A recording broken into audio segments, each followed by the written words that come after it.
Assalamualaikum warahmatullahi wabarakatuh. Nama saya Narita Agus Dwi Putri dengan NIM 4012102222. Saya dari jurusan Ekonomi Syariah kelas G.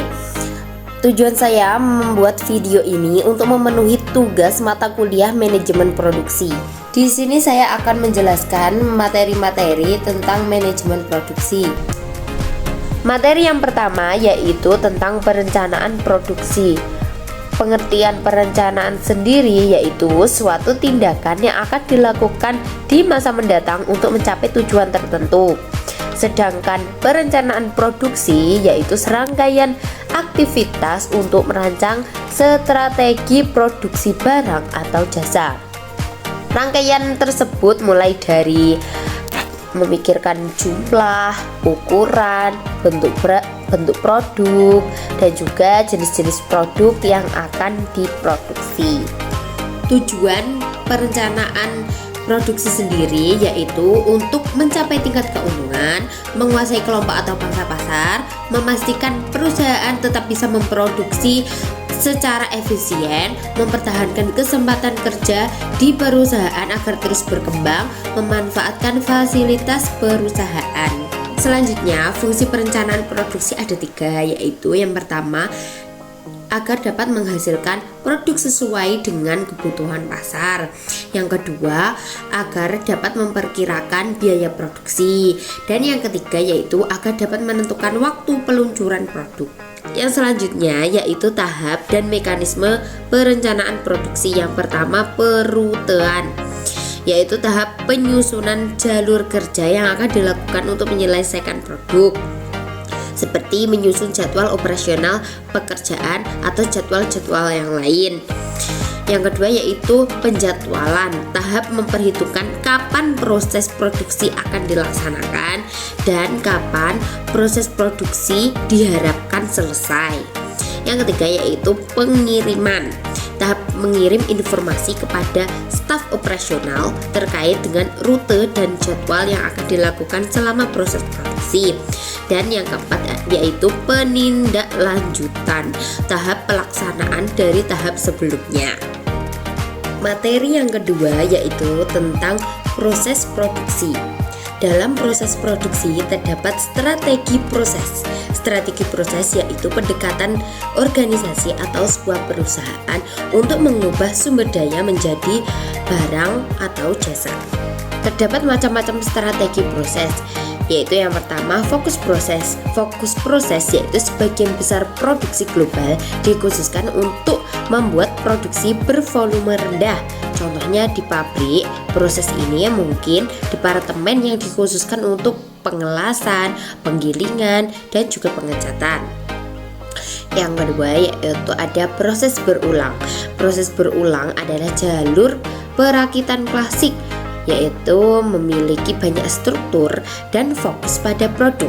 Contohnya daging, keju, saus, tomat, dan bawang bisa dirakit menjadi burger keju. Nah, selanjutnya yaitu fokus produk. Fokus produk yaitu salah satu macam strategi proses yang bisa disebut proses berkelanjutan karena memiliki proses produksi yang sangat panjang dan berkelanjutan seperti kaca, kertas, limbah timah, bola lampu, bir, dan keripik. Dan barang-barang tersebut prosesnya juga berkelanjutan serta panjang. Macam strategi proses yang lain yaitu kustomisasi massal, yaitu adalah produksi barang dan jasa yang cepat dan biayanya rendah yang memenuhi keinginan pelanggan yang semakin unik. Selanjutnya ada tahapan proses produksi. Yang pertama yaitu ada tahap perencanaan dan perancangan, di mana dilakukannya sebuah penyusunan rencana dan menentukan bagaimana proses produksi yang akan dilakukan hingga beberapa jumlah barang yang akan diproduksi. Yang kedua yaitu tahap pengadaan bahan baku yang dapat diperoleh dari sumber alam atau bisa dibeli dari pemasok atau perusahaan yang memproduksi bahan baku untuk perusahaan kita. Selanjutnya ada tahapan pengolahan, di mana kita mengubah bahan baku menjadi bahan siap jadi atau suatu produk. Yang selanjutnya ada tahap pengujian, di mana kita memeriksa produk yang telah kita produksi. Yang kelima yaitu ada tahap pengendalian khusus, di mana kita memastikan produk sesuai dengan standar kualitas yang ditentukan. Dan yang terakhir yaitu ada tahap pengemasan. Setelah produk selesai dalam beberapa tahap, selanjutnya yaitu kita kemas dengan baik agar menarik bagi konsumen. Materi yang ketiga yaitu ada 4 strategi manajemen produksi. Yang pertama yaitu ada framework ketidakpastian. Framework ketidakpastian adalah framework yang dibuat guna menentukan strategi rantai pasok produksi yang tepat dalam suatu perusahaan untuk menghadapi ketidakpastian permintaan dan ketidakpastian pasokan. Yang selanjutnya ada fixed strategi. Fixed strategi atau bisa disebut sebagai strategi penyelarasan, yaitu yang dimaksud adalah sebuah perusahaan atau organisasi bisa memastikan bahwa strategi produksi selaras dengan strategi bisnis perusahaan.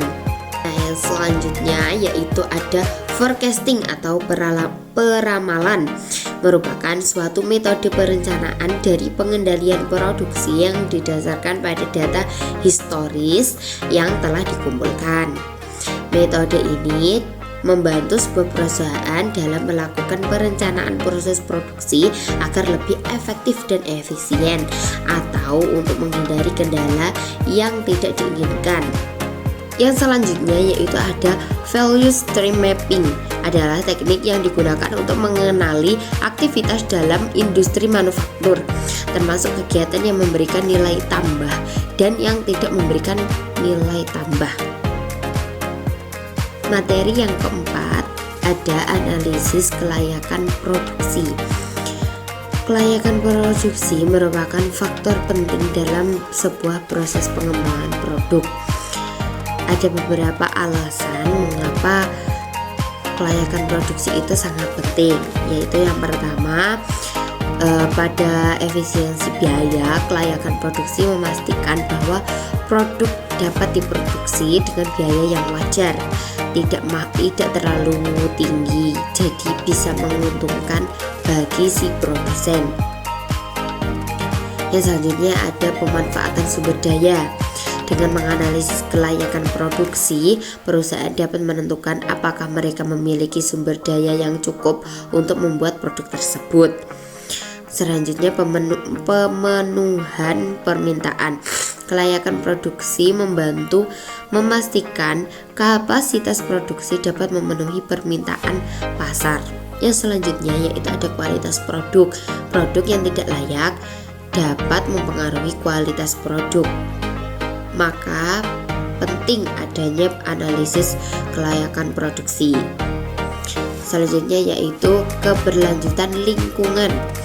Analisis kelayakan produksi juga mempertimbangkan dampak lingkungan dari proses produksi. Selanjutnya yaitu keamanan dan kesehatan kerja. Kelayakan produksi juga mencakup penilaian terhadap keamanan dan kesehatan kerja. Jika lingkungan baik, jika lingkungan kerja itu berisiko atau bahaya, maka proses produksi tidak akan ditempatkan di lingkungan tersebut. Selanjutnya yaitu daya saing. Dengan menganalisis kelayakan produksi, perusahaan dapat meningkatkan daya saing mereka, memungkinkan perusahaan untuk menawarkan produk dengan kualitas yang baik dan juga harga yang terjangkau. Yang selanjutnya ada indikator kelayakan produksi. Jadi dalam proses kelayakan produksi yang nantinya akan diterapkan oleh pelaku usaha, itu ada beberapa aspek yang harus dianalisis, seperti lokasi operasi. Lokasi produksi atau lokasi operasi itu penting untuk dianalisis. Contohnya, jika lokasi tersebut dekat dengan klien, pemasok, atau konsumen-konsumen lain, maka hal itu juga bisa mempermudahkan kita untuk memproduksi produk dan juga dapat memudahkan kita dalam memasarkan produk karena berdekatan dengan klien, dan juga memudahkan kita dalam pemenuhan persediaan karena dekat dengan pemasok. Dan selanjutnya ada volume operasi. Untuk menunjukkan potensi, jumlah kegiatan harus relevan. Beban kerja yang tidak wajar akan menimbulkan masalah baru. Jadi, beban kerja harus standar atau sesuai dengan kemampuan produsen sendiri. Dan selanjutnya yaitu mesin dan peralatan. Untuk mencegah terlampaunya batasan yang berlebihan atau kebanyakannya permintaan pasar, kita dapat menggunakan alat, mesin, atau peralatan yang lain yang canggih. Selanjutnya yaitu ada bahan baku dan bahan penolong. Adanya bahan baku atau persediaan bahan baku akan mempermudahkan kita untuk memproduksi suatu barang, dan juga bahan penolong juga bisa mempermudahkan kita dalam proses produksi ketika bahan yang kita gunakan mungkin belum cukup atau kurang, kita bisa menggunakan bahan penolong tersebut. Materi yang kelima ada pengelolaan risiko produksi. Dalam pengelolaan risiko produksi ini dibagi menjadi beberapa subbab. Yang pertama yaitu pengelolaan risiko. Pengelolaan risiko ada beberapa pengelompokan. Yang pertama yaitu kegagalan SDM. Kegagalan SDM ini bisa terjadi pada karyawan. Karyawan adalah sumber daya manusia yang penting pada perusahaan. Kegagalan yang mungkin terjadi pada karyawan yaitu mungkin adanya kecelakaan yang terjadi saat bekerja, atau mungkin karyawan yang tiba-tiba resign karena tidak puas dengan perusahaan, atau memiliki karyawan yang tidak berintegritas atau yang tidak memiliki skill dan kemampuan yang bagus. Hal itu akan memicu penghambatan proses produksi. Yang kedua ada resiko proses. Kegagalan yang mungkin terjadi pada resiko proses yaitu kerusakan mesin dan peralatan, tersumbatnya pasokan bahan baku, kesalahan manusia, gangguan listrik atau layanan publik, kesehatan dan keselamatan kerja, resiko kualitas produk. Yang ketiga ada resiko eksternal, disebabkan oleh faktor-faktor dari luar. Contohnya yaitu ketidakstabilan harga bahan baku, atau adanya perubahan regulasi, gangguan pasar, bencana alam, atau ketidakpastian yang lain. Yang keempat ada resiko teknologi. Komponen resiko bisnis dari resiko manufaktur mengacu pada potensi masalah atau kerugian yang mungkin timbul akibat penggunaan teknologi dalam proses produksi. Mungkin penggunaan teknologi dalam proses produksi terlalu berlebihan, atau bisa jadi teknologi yang tidak mumpuni. Yang selanjutnya ada tujuan manajemen risiko. Ada beberapa tujuan manajemen risiko, antara lain melindungi perusahaan dari risiko yang mungkin menghambat pekerjaan, mendorong manajemen risiko untuk bertindak proaktif mengurangi risiko kegagalan atau risiko kerugian, menjadikan pengelolaan risiko sebagai sumber keunggulan bersaing dan keunggulan kerja perusahaan, mendorong setiap perusahaan untuk selalu berhati-hati dalam menghadapi risiko yang mungkin akan terjadi, sehingga perusahaan bisa berupaya untuk memaksimalkan nilai perusahaan. Yang selanjutnya ada tahapan manajemen risiko, yaitu yang pertama mengidentifikasi risiko. Hal ini kita perlu tahu bagaimana risiko itu terjadi dan seberapa besar risiko itu ada.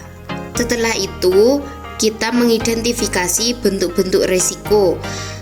Tahap ini mungkin kita harus mengetahui ciri-ciri risiko atau faktor-faktor timbulnya risiko itu. Selanjutnya yaitu menempatkan ukuran-ukuran risiko. Jika risiko itu besar, kita kelompokkan terlebih dahulu. Jika resiko itu kecil, kita juga mengelompokannya agar kita bisa mengetahui apa yang harus kita lakukan terhadap resiko tersebut.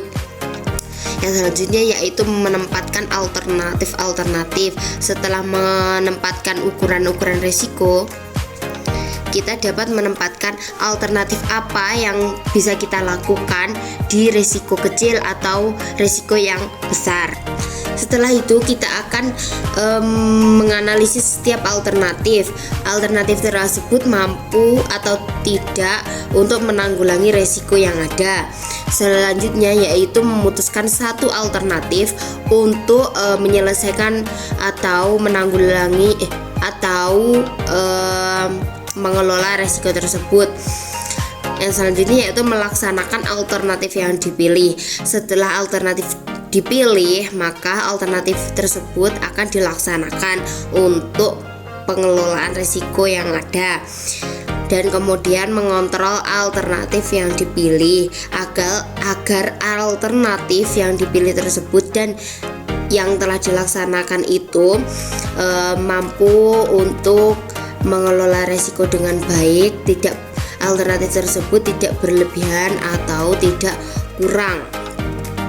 Dan yang selanjutnya atau yang terakhir yaitu mengevaluasi jalannya alternatif. Setelah alternatif dilaksanakan, selanjutnya kita evaluasi alternatif tersebut. Alternatif tersebut benar-benar mampu atau tidak untuk mengelola risiko yang ada. Materi yang selanjutnya yaitu etika dalam manajemen produksi. Yang pertama yaitu pentingnya etika produksi. Etika produksi adalah seperangkat norma atau prinsip moral yang membimbing karyawan dalam menjalankan tugasnya sehari-hari di perusahaan. Etika produksi juga bisa disebut sebagai pedoman para karyawan dalam menjalankan pekerjaannya. Dalam proses produksi, kita harus menerapkan etika produksi karena kita tahu banyak produsen-produsen yang berupaya untuk mengurangi biaya produksi dengan berbagai cara apapun, seperti juga menipu. Mungkin contohnya yaitu ketika kita memberikan informasi jika suatu barang tersebut memiliki jumlah 10, namun kenyataannya barang tersebut ketika sampai di konsumen hanya ada 8 jumlahnya. Hal itu bisa disebut sebagai penipuan atau kecurangan dalam bisnis. Makanya kita harus menerapkan etika dalam produksi agar masyarakat itu percaya kepada produk yang kita pasarkan. Yang selanjutnya ada fungsi dalam manajemen produksi. Yang pertama, rekrutmen dan seleksi. SDM bertanggung jawab untuk memilih karyawan yang tepat sesuai dengan kebutuhan produksi dengan teliti. Yang kedua ada pelatihan dan pengembangan. SDM memiliki tanggung jawab untuk memberikan pelatihan dan juga pengembangan kepada karyawan. Selanjutnya ada penilaian kinerja. SDM mengevaluasi kontribusi karyawan pada perusahaan terhadap produksi tersebut. Yang keempat ada motivasi karyawan. SDM memiliki tanggung jawab untuk memotivasi karyawan agar semangat dalam bekerja dan melakukan pekerjaannya dengan giat. Selanjutnya ada manajemen konflik. SDM memiliki kemampuan untuk mengelola konflik yang terjadi antar karyawan atau konflik yang terjadi antara bawahan atau atasan. Yang selanjutnya yaitu pengaturan jam. SDM memiliki tanggung jawab untuk mengatur jam kerja para karyawan. Selanjutnya yaitu keselamatan dan kesehatan kerja. SDM memiliki tanggung jawab untuk menjamin keselamatan dan kesehatan pekerja. Yang selanjutnya yaitu pemeliharaan hubungan industri. SDM memiliki tanggung jawab untuk menjaga hubungan baik antara manajemen perusahaan dan pekerja atau karyawan. Selanjutnya ada strategi dalam manajemen produksi. Yang pertama yaitu melaksanakan perencanaan produksi dengan memperlihatkan kualitas dan kuantitas produk. Yang kedua yaitu menerapkan pengendalian produksi melalui pelaksanaan tahap perencanaan produksi yang sudah ditargetkan. Yang selanjutnya yaitu pengawasan produksi dengan menjaga kualitas dan keefisiensian waktu dapat dilakukan dengan menentukan kualitas.